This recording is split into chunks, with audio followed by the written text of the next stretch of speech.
Good afternoon, everybody. Welcome. This is Jill Troderman with Feeding the Family, streaming from SantaCruzVoice.com in Santa Cruz, California. Today, I have a fabulous guest, Nori Hudson. She is a board-certified holistic nutritionist. We are talking about at what age and stage is it best to influence your kids' dietary preferences?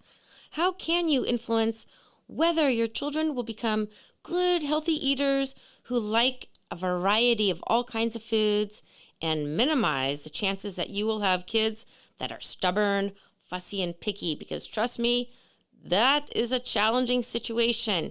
So we're going to be discussing tips, strategies, foods to introduce to your children.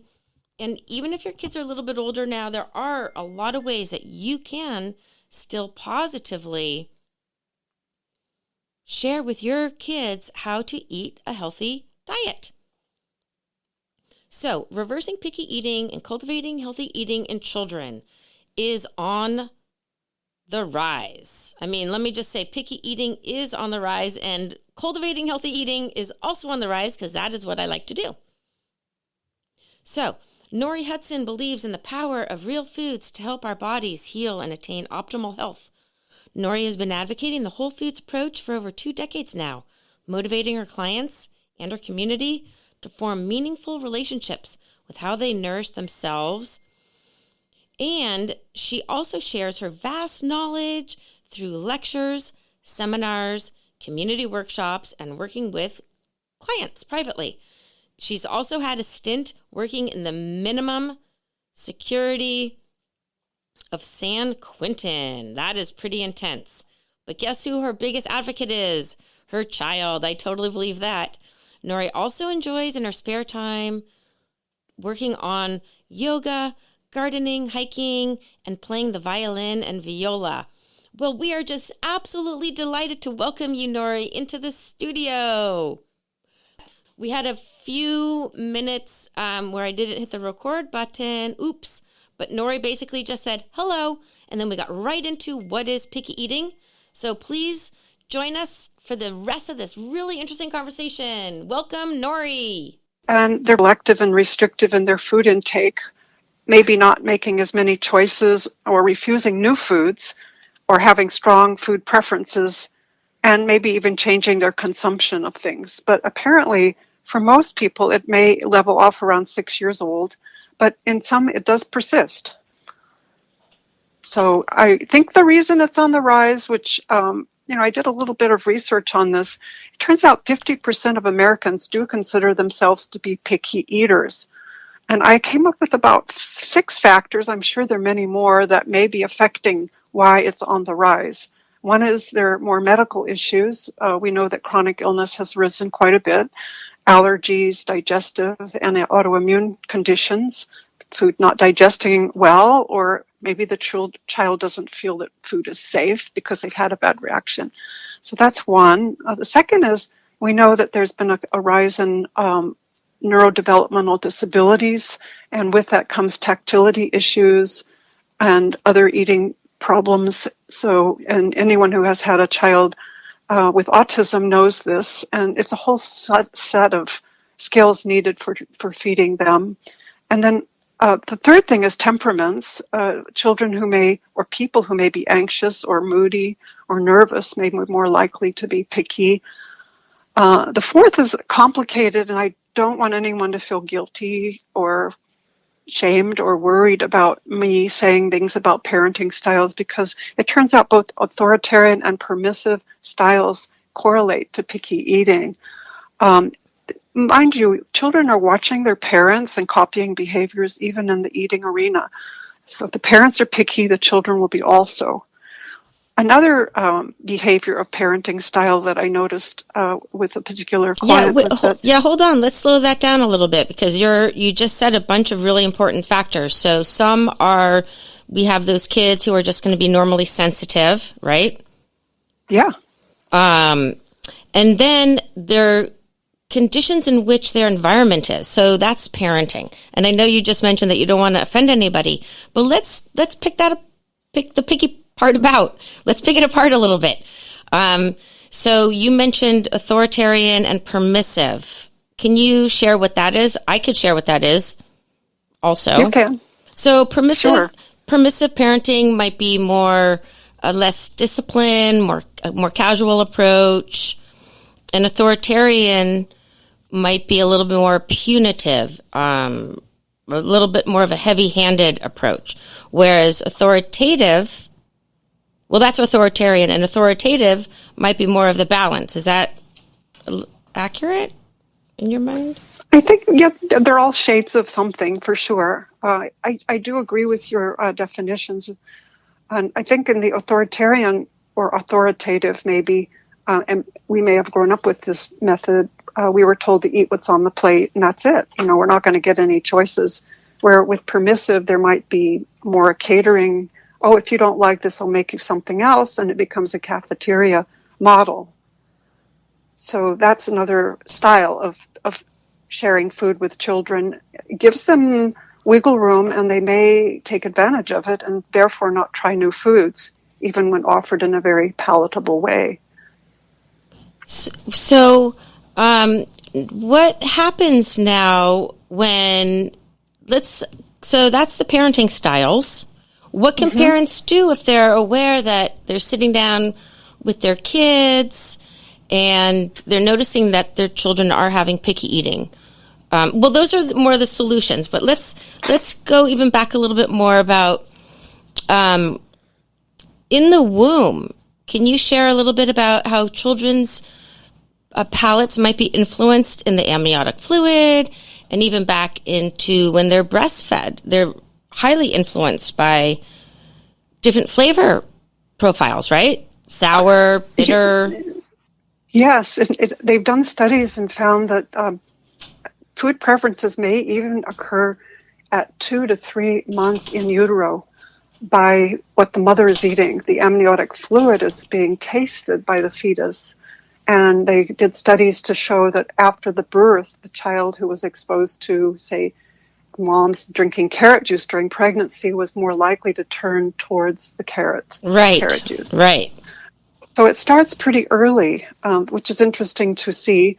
But we also have seen changes in the microbiome, which does have a very big influence on taste preferences. And I looked and found there are numerous studies about that. Now, is that the microbiome in the infant, or would that be in the microbiome of the mother who's carrying the child?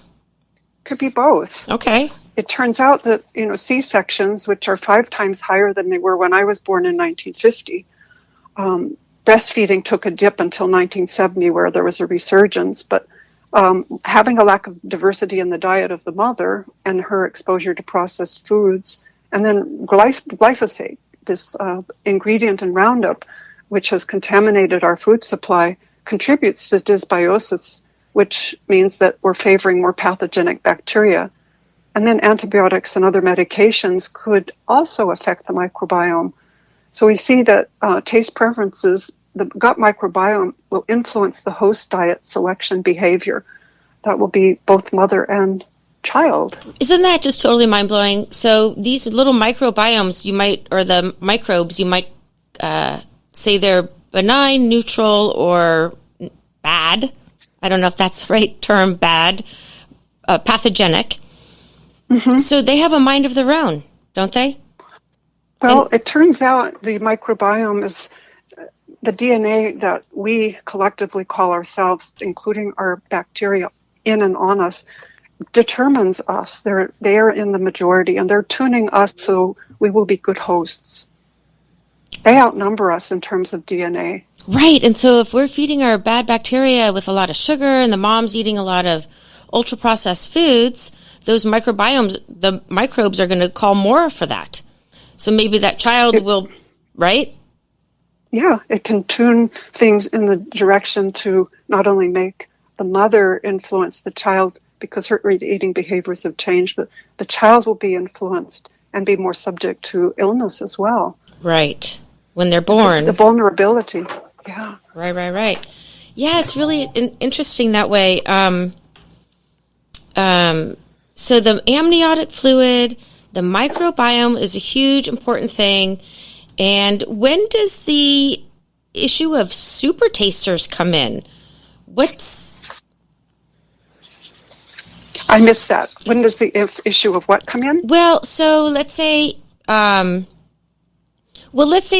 child's born after the mother has had, X, Y, or Z diet. The mom delivers a baby. They start feeding the kid. Her dietary influences when she's breastfeeding is definitely going to influence the kid. And then when this child starts to begin eating solid foods, that's a really important time to start being really diverse with what you're providing your kid, with the children. For instance, I read a study where introducing vegetables at an earlier age will increase that child's likelihood of enjoying vegetables later on. You are right on. And that's something that also depends on whether the family is bringing home Brussels sprouts and eating it themselves. But it's the way it's introduced as well, because we find that when children are rewarded for trying new foods, the next time they're offered it, they don't like it as much as those who were not rewarded for having tried the new food. Right, and so that really has to do with a lot about the human psychology. So what's happening in that case? The child is then looking to the parent for reinforcement. Total. It's an external validation, which could be a setup, it turns out, for possibly eating disorders. It's interesting, Jill, just think about it, how when we praise children for doing naturally occurring functions like eating and pooping, it's odd that we set them up to not read their own cues and understand within themselves what they need and want, register their own hunger and satiety. They're looking for that external validation. So this is something that parents actually need to teach their child to tune into themselves using their intuition. So what would a parent say to a kid? Like, are you full now? Do you like this food? Is there certain language a parent can use when they're not setting their kid up for the reward of pleasing their parent, or in certain cases wanting to upset their parent, because kids have a lot of control, and there's so many parents who completely lose it at the dinner table because they're concerned that their kid's not eating enough. So some parents might panic and then get super forceful, right? Like, you can't leave the table without eating this food, and then other parents are like, I can't deal, I'm just going to let him eat mac and cheese all day long. I don't really care, because they don't want to fight with their kid. But there is a sweet medium in between, encouraging the child to have their own joy and experience with food for energy, and that food runs them, that it's not a novelty, you could say. I see you've thought a lot about this too, and I know we can go on for a couple hours on this. I know. I think I'd like to bring up something that Ellen Satter said in her book, How to Get Your Kids to Eat But Not Too Much. Okay. And I do think this holds even for the neurodivergent child. Parents decide what, where, and when food will be eaten, and the children decide whether and how much. So I think if we use, say, a ground rule, don't bring home anything you wouldn't mind your child overeating. That's a good rule. Make sure it's wholesome and whole. This is great. Avoiding processed foods. So don't bring it into the house. I had a guest on, a nutritional psychologist lady, and it's the accessibility to these foods. Yeah. That we're going to binge out on, so don't even bring it into the house. Okay. Love that. What was the next one? Sorry, I get excited about this topic. No, it's perfect. I'm really glad to hear you affirm that. And so that means that what you're eating is decided by the parents. It's the most important job parents have, to build that child's body for life. In other words, if you bring home bad food, like, the pigs bringing home straw to make their house, the house will not stand. The house will not withstand the storms and the illnesses, as well as if it were built with the bricks, which are the solid, nutritious, nutrient-dense foods. So important. And then the parents decide where. You don't want your kid eating all over the house. Sitting down at the dinner table actually has more than just a food-related benefit. It's talking to your child and having a conversation in a relaxed way. And then when, because having regular meals, especially after breastfeeding, because children, I think, on demand, should be able to get nourishment as babies. But after that, to know, okay, we're going to have lunch now, and we'll have dinner now, and there's a predictability, and children start getting regulated.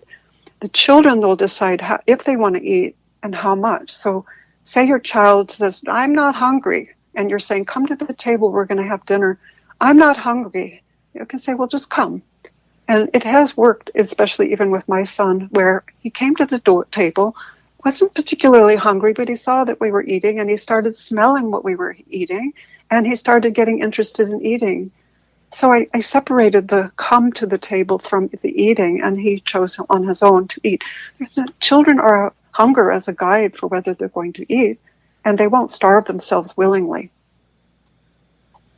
So encouraging the family unit to sit down together at the dinner table. And eat the same thing, not go to the freezer or the refrigerator and get out something they can each microwave and then sit at the table and be on social media while they're all supposedly eating a meal together. Nothing is together, not even the food is the same, and they're not cooking. Right. Yeah. And this obviously, I mean, when I was a kid, I guess the worst thing we had were TV dinners where we could sit in front of the TV. But I think now our exposure to social media and all the electronics just adds 10,000 more layers of complexity to what parents have to deal with now. Totally. Even with my girlfriends, when they bring out their phones at dinner, I'm like, put the phones away. Let's just enjoy each other. It's stressful for me when I see the phones come out at the table for some reason. So the kids need to be regulated, and this is sacred time. So everyone sits down to the table, and they're having the same food. Why is that important? I mean, not only just that you don't want to be a short order cook because Johnny doesn't like this and Susie doesn't like that, but why is it important that everybody kind of share the same foods? There must be some psychology to that. There is some psychology to it. Children, as I said earlier, are watching their parents eat. And there's a safety factor to that. Okay. Parents or caregivers, you're seeing someone else eat a food. It tells you subconsciously that is a safe food to eat. Mm. So that's why we like to have them be parents modeling for their children what would be safe to eat. The children, if you use the baby-led weaning model, will be using food more like a toy.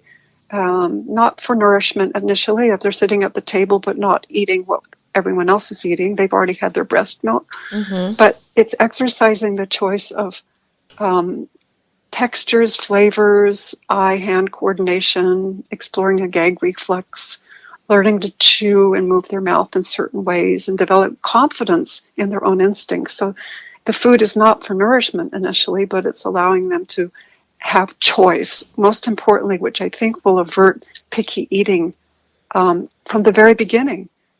That's one of the keystones, I think, for helping parents around the bend. Now, I know there are parents who are on this call, and they're already with children above the age of toddlerhood, where solid foods are being introduced. But if they're going to have children, or they have plans to have children, this might be a really good book to look at, Baby-Led Weaning. And then the food, what to offer the children, may also be key. I just want to mention another book. It's called the Nourishing Traditions Book of Baby and Toddler Care.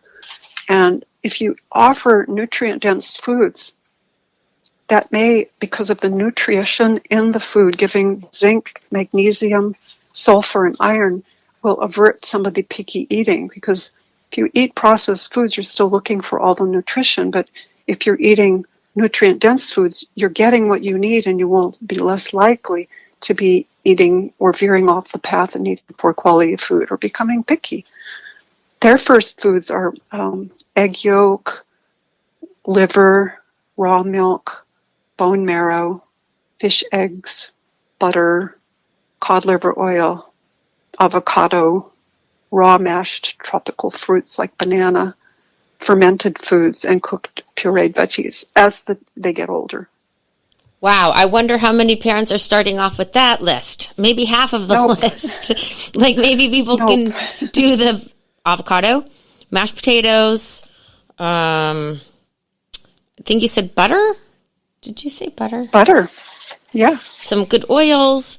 Maybe some fermented food, but I really don't think parents are like, yeah, I'm just going to give my kids some sauerkraut. So, but that is so important to get those taste buds to feel what that sour taste feels like and what the bitter. So, right, like the sulfur foods are all the broccoli, the brassicas, and that's so important. Yes. Okay, Nori, I love that you said when you're talking about maybe some deficiencies in nutrient intake because of the lack of diversity in the diet. For instance, you mentioned zinc. I don't know if you mentioned selenium. Maybe some omega-3 essential fatty acids are missing because the kids aren't having that diverse diet. I'm always thinking that kids who aren't getting a full spectrum of their essential fatty acids, which are the omega-3s, the fish oils, flax, walnuts, and then the essential proteins, the essential amino acids, that could lead to mental health issues, right? Like depression and anxiety, and then that exacerbates the picky eating.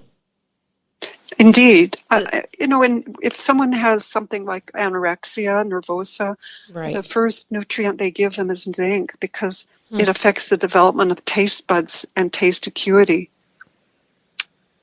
That's fascinating. So that's an interesting thing. Isn't that so interesting? Yeah. So babies can take oysters, at the right age, herring, which both have high amounts of zinc. Right. Another one is magnesium. Interesting. Magnesium activates bitter taste, which is, wow. That means that all whole foods that have bitter magnesium in them would be things they would be picky about. But without it, it would mean their blood sugar regulation would be off, their brain chemistry might be off. And yet there are these foods like, grains, avocados, nuts and seeds, dark green vegetables, which have so much nutrition in them, and yet they may be the very foods that kids avoid. How to get around that bitter taste? Right. By the way, that's adding more salt and adding more fat. Okay, and this is great because I want parents and any adult, because I think I do know. I'm not mentioning names, anyone, but I think I have some friends out there who don't like their vegetables. So, I mean, right? Because picky eating can go into adulthood. So, right? So hold that thought, Nori. Okay, I have to play a really quick commercial, and let's circle back to that exact point when we get back, okay? Okay. All right, hold on, and we will be right back. Okay. Okay.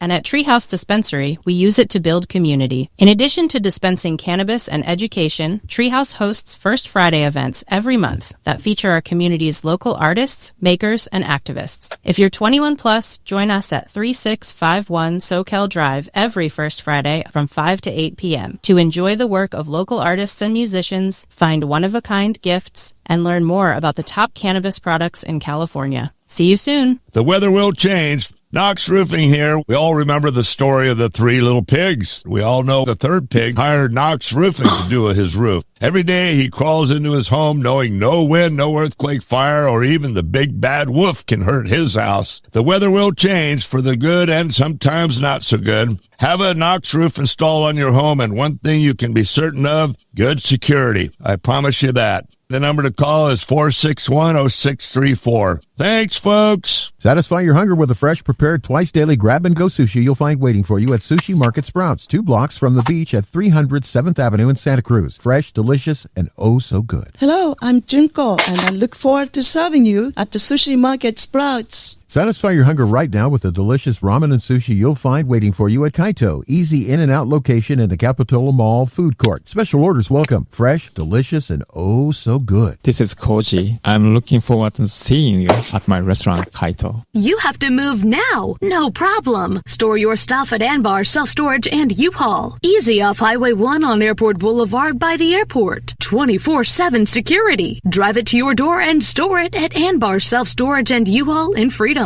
You sold your motorcycle to a friend in Fresno and need to deliver it. Well, Anbar Self-Storage and U-Haul in Freedom has motorcycling car trailers ready to go. Easy off Highway 1 on Airport Boulevard by the airport. Anbar Self-Storage and U-Haul in Freedom. Okay, folks. Hello. I'm back. Can you hear me? I can. All right.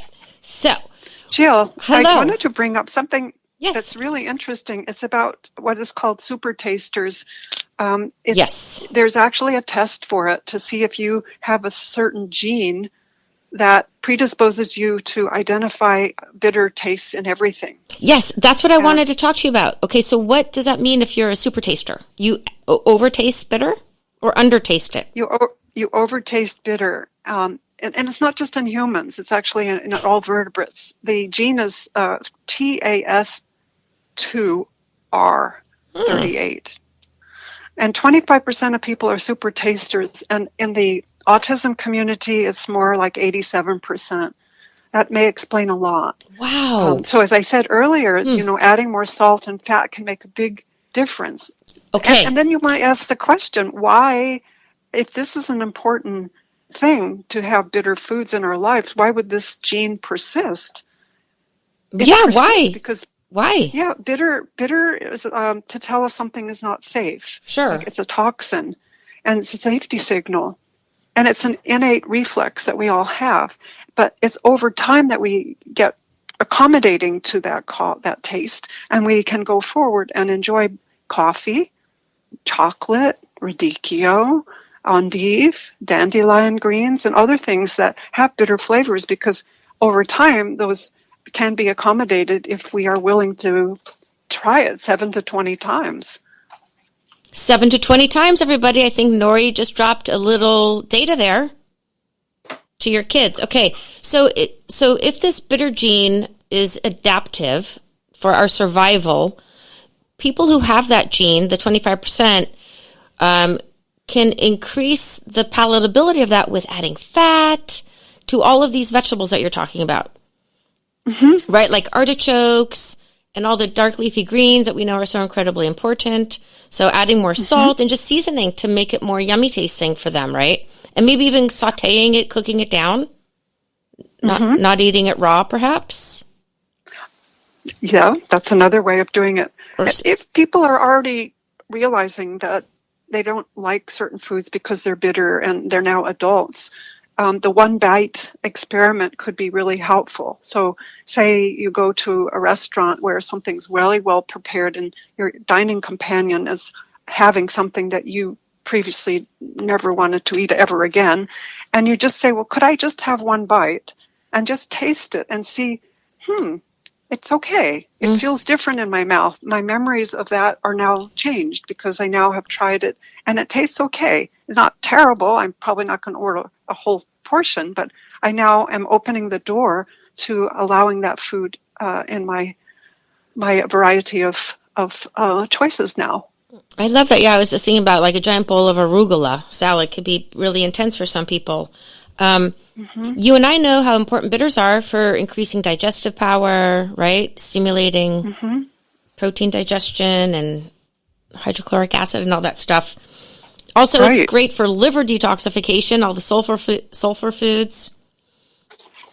Now, all of that. Right? All of that. So people who have adults who have eating sensitivities, the one bite rule, does that apply to kids? Because we were sharing before about how important it is to not overstress your children and let them really manage their intake, but the parents are obviously providing the food. So would you do like, hey, Johnny, everyone's going to take one bite, or how do you address that then at the dinner table in real life? There's a woman who's had 9 children, and she wrote an article in the Wise Traditions Journal, which can be found at the WestonAPrice.org website. And in that, she talks about using the one bite to be polite method. Okay. Which helps the child try it, at least try it. You don't know if you don't like it until you try it. Okay. And then they have the choice at certain ages, if they chew it and it still doesn't agree, they can spit it out politely. And then take a glass of water or drink of water to overcome the bitterness or whatever flavor they don't like in their mouth and move on to the next item on the plate. Okay. I've heard mixed feelings about rewarding with the dessert. Like, you have to try something for us to give you a dessert. There are 2 methods that I've found. One is put the dessert on the plate.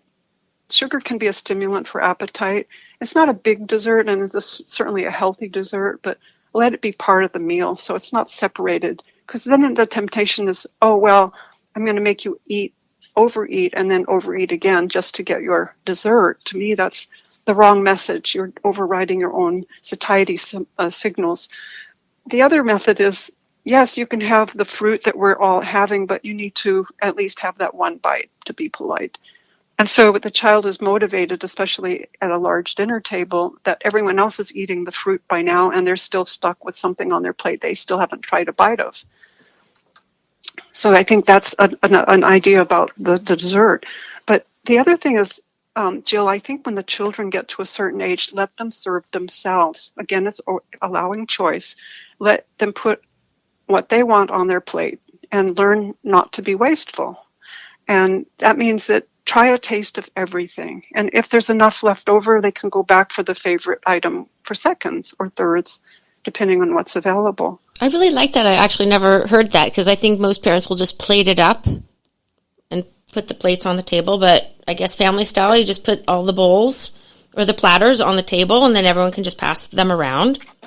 I think this is great, because then the kid can really see like how much they want. And really, kids don't need to eat that much in quantity, right? They don't. And we don't want to encourage overeating. And I like the thing about the sugar, to not make it such a... I really always had an issue with bribing with dessert. I really did. I never thought that was a strategy, but putting it on the plate, it's kind of like, yeah, it's there if you want to eat it. But everyone's going to eat their lasagna, and they're going to eat their soup, and the dessert's there. So it kind of takes that excitement away, maybe. Yeah. But you brought up lasagna. I want to mention another thing. There are children who really don't like their food mixed. Oh, like yes. Stir fry. Right. Or it would not work. You'd want to have this separated on the plate. So it may be for the family system to work well is to have things separated, and then with the children's help, experiment with putting things together so they can get involved. I don't know if you've seen that wonderful, darling cooking show online. It's called Cooking with Levi, but it's a 3-year-old who's cooking with his dad in the kitchen. Oh my goodness, that's so cute. No, I haven't seen that. He's chopping things up. He's learning how to chop and fold his fingers so that he doesn't cut his fingers. Oh my gosh, that's great. Stir. He's wearing goggles so he doesn't get any, fat in his eye. He's tasting things midway. He has a tomato break every once in a while. It's really a charming way for children to learn, and I highly recommend that, even watching it with your children. Now that you engaged. Okay, Nori, now that you brought up the goggles, I did see a little clip of a dad, and he had his kid on a stool, and he had goggles on because they were like frying up something, and I'm like, that is so brilliant, because it's not like, That's be afraid. With Levi. Cooking with Levi, yay! All right, let's support those folks. And I think that's another thing that studies have shown, or culturally we know, getting the kids really physically involved in the kitchen, putting their hands on the things, right? Total. Introducing Gardening. your kids to the knife, and like a blunt knife. It doesn't have to be a super sharp one, and then it tells the kid that I trust you, and you can trust yourself to make good choices and to participate. And so that's really great. So cooking with Levi. These are life skills. My son is grateful that I helped him develop some of those life skills that now serve him. He's 31 now. Yeah, no, what did he learn from you? Because growing up with nutritionist parents, how fun is that? My kids did fine too. My kids are really good, healthy, normal eaters, thank God. So sounds like your boy too. What's your son's name? I don't know if you want to share. Ilian. Ilian? Lovely. Iliyan. We adopted him from a Bulgarian orphanage, and he ate everything except cucumber, parsley, and asparagus. But then one time he was sitting at the table and seeing us enjoy our asparagus with mayonnaise or something. And he said, "Why do you guys eat that?" And I said, "Well, because it tastes so good." And I said to him, having been in nutrition school around this time, I said, it probably takes about 7 to 20 tries before something tastes good. And maybe your palate is not mature enough to appreciate the food right now. Well, that was fighting words, you know. So he took up the asparagus and he dipped it in and he ate it. And he said, I think this is the 7th try. I think I like it now. That's so great. Oh my gosh, I love that story. That's kind of like reverse psychology, I think. Yeah, give them a challenge. You know, the French children are given a 3-course meal in school, and you can't bring other food to the school. The children have to eat this. It's part of their national heritage and cuisine. They treasure it, you know. And so there was a book by Karen Le Bion, who was married to a French man, and they were living in Canada, and she had 2 picky eating daughters, and they were going to France because he got an assignment there. And she writes about it. And she says, initially she was saying, could I please give them some snacks so you can make sure I'm afraid they won't eat. And the teachers assured her they will eat. They will eat. So she would drive to pick up her kids with a car loaded with snacks because she was fearful the kids would have starved all day. It turns out they got converted. Their taste buds slowly got accommodating to those flavors of the French cuisine. And when they came back to Canada, I think they had a big shift in their reality because they realized the food was so much better when they were eating it in school. Well, this is bringing up one of my first experiences with asparagus was horrendous. It came out of a can. Oh, bad. It was so bad. And I was like, who would ever eat such a thing? This is like the worst thing ever. But that changed when I went on a holiday with my family, and we went to a really nice restaurant with a properly prepared dish of asparagus, and it blew my mind. I mean, it was day and night. So how important is it to make our food taste good? Well, for sure. And that's the other thing. If the child is refusing a puree, then make it otherwise, but have a repertoire. I must say I know there are lots of things have changed since I was growing up. The food supply has changed. Mm-hmm. It's very seductive, and also it seems to cost less, but it really doesn't. But parents are now both working out of the home, and home ec disappeared from the school curriculum in the 1970s.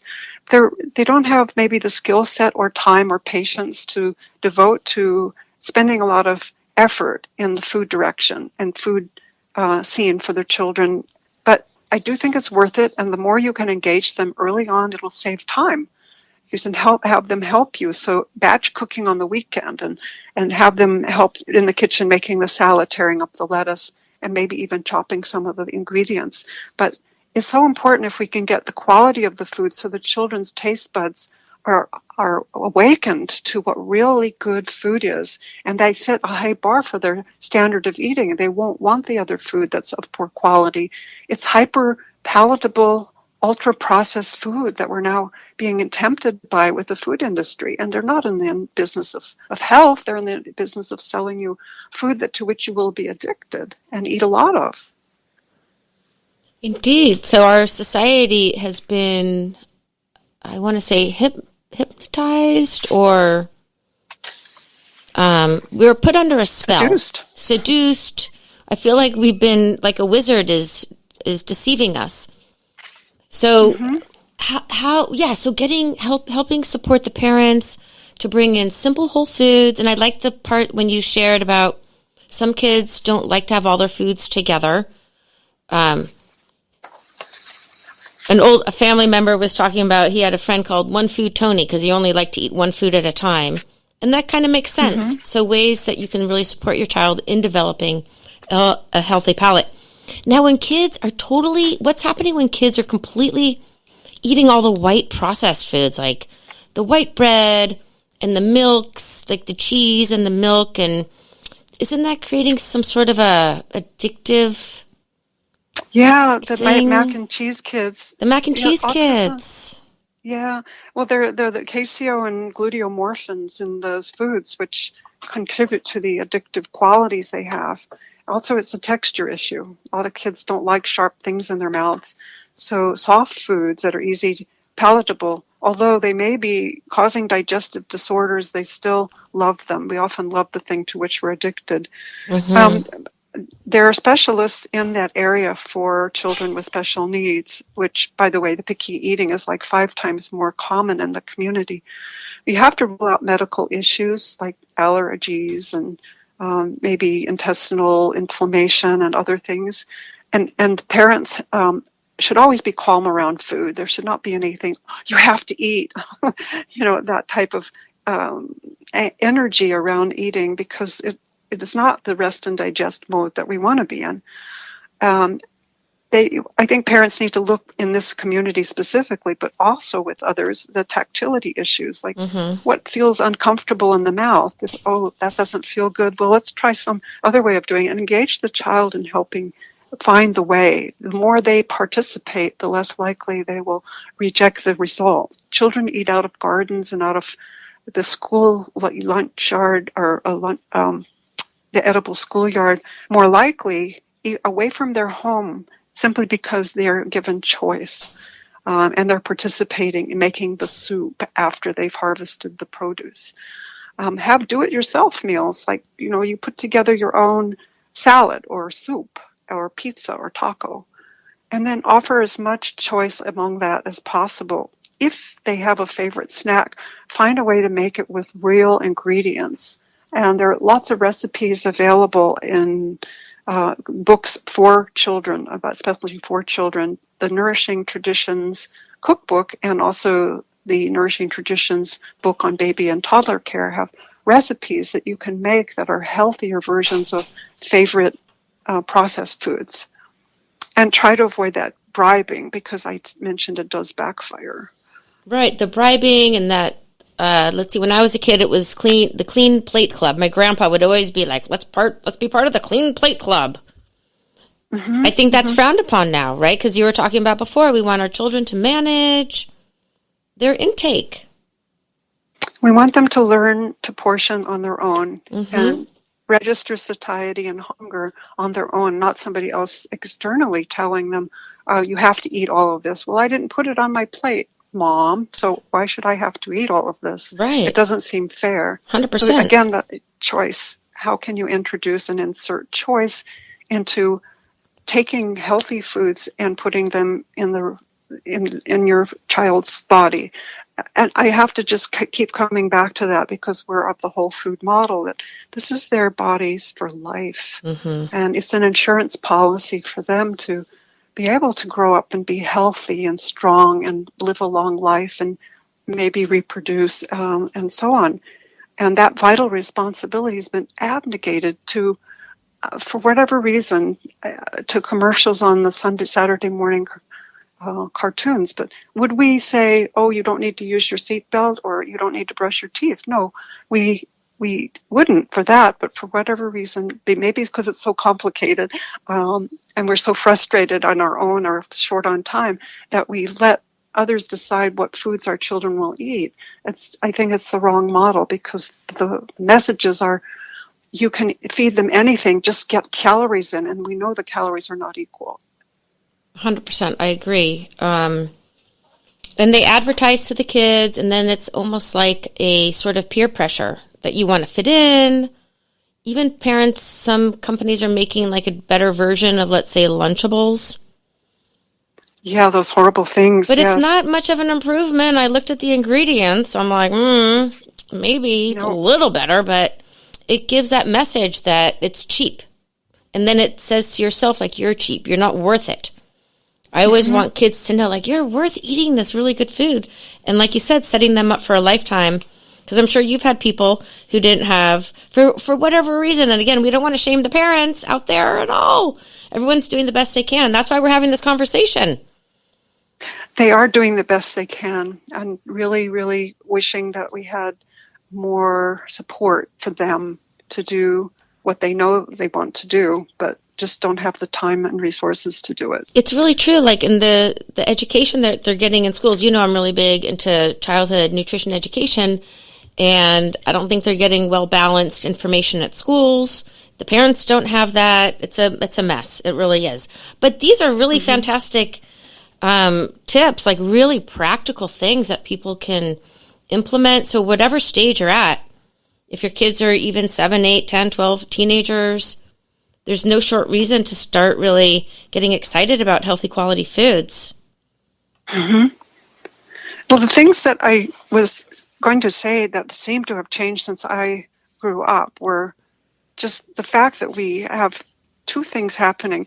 Both parents aren't at home, or one parent is not home caring for the children, which is an important job, but it's not been valued. More and more, I think children are leaving or are left on their own to make choices about after school and also how they feed themselves, especially if parents are very busy. And I understand that. Right. I'm not sure all the solutions to get them back to helping them eat their best, and it is complex as the children, especially with special needs, are making it more complicated for parents to do one size fits all, because it never will be one size fits all.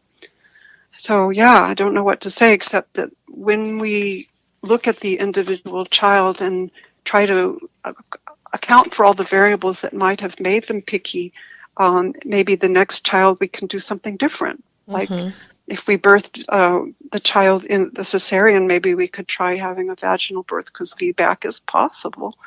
If we didn't breastfeed the first child as long, maybe we can breastfeed the second child longer and eat a really nutrient-dense diet during our pregnancy and during breastfeeding, because we know that there is that communication and the child may be less likely to be picky. And in those different stages about incorporating all the different flavor profiles and the fermented foods so they get those tastes. So let's see, what are those flavors? We have sugar. We have sweet, salty, sour, yeah, pungent, and bitter. Where does umami come into that? Is that pungent?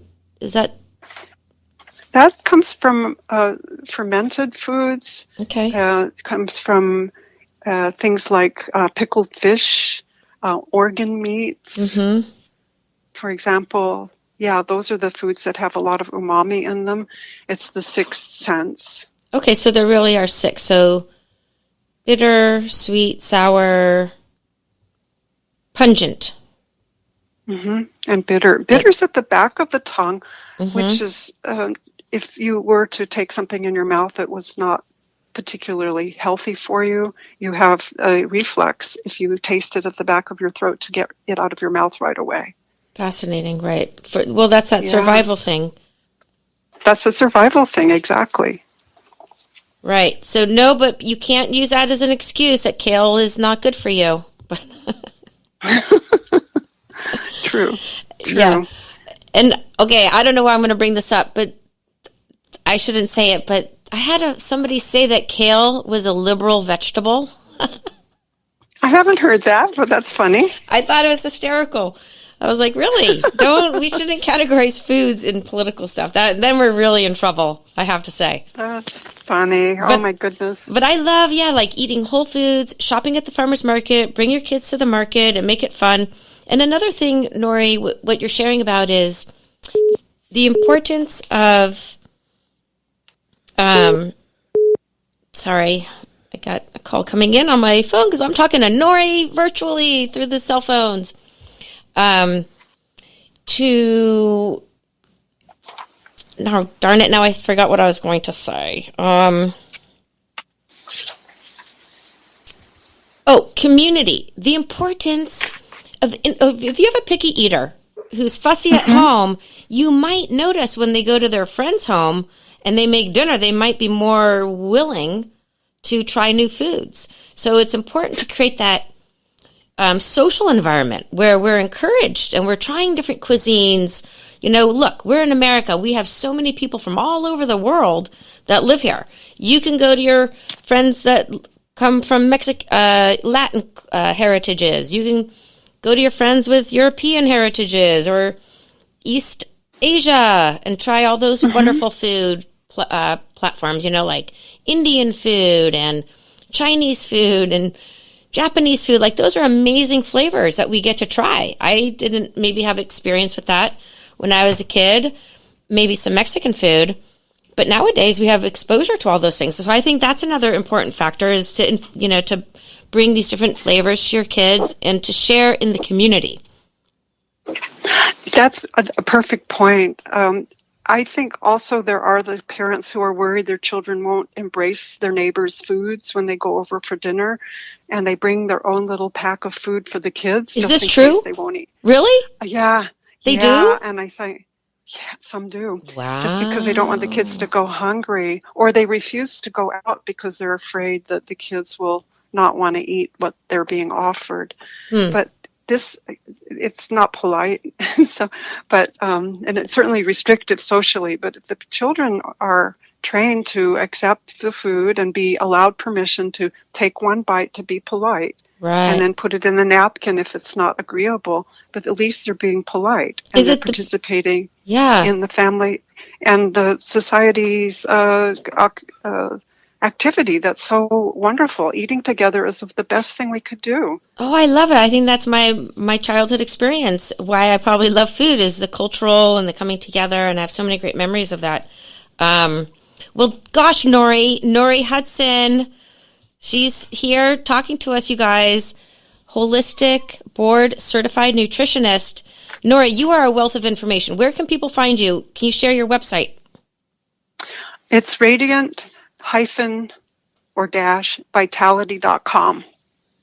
Okay, so people can find you, and you teach in the communities, right? You have workshops and things that you participate in.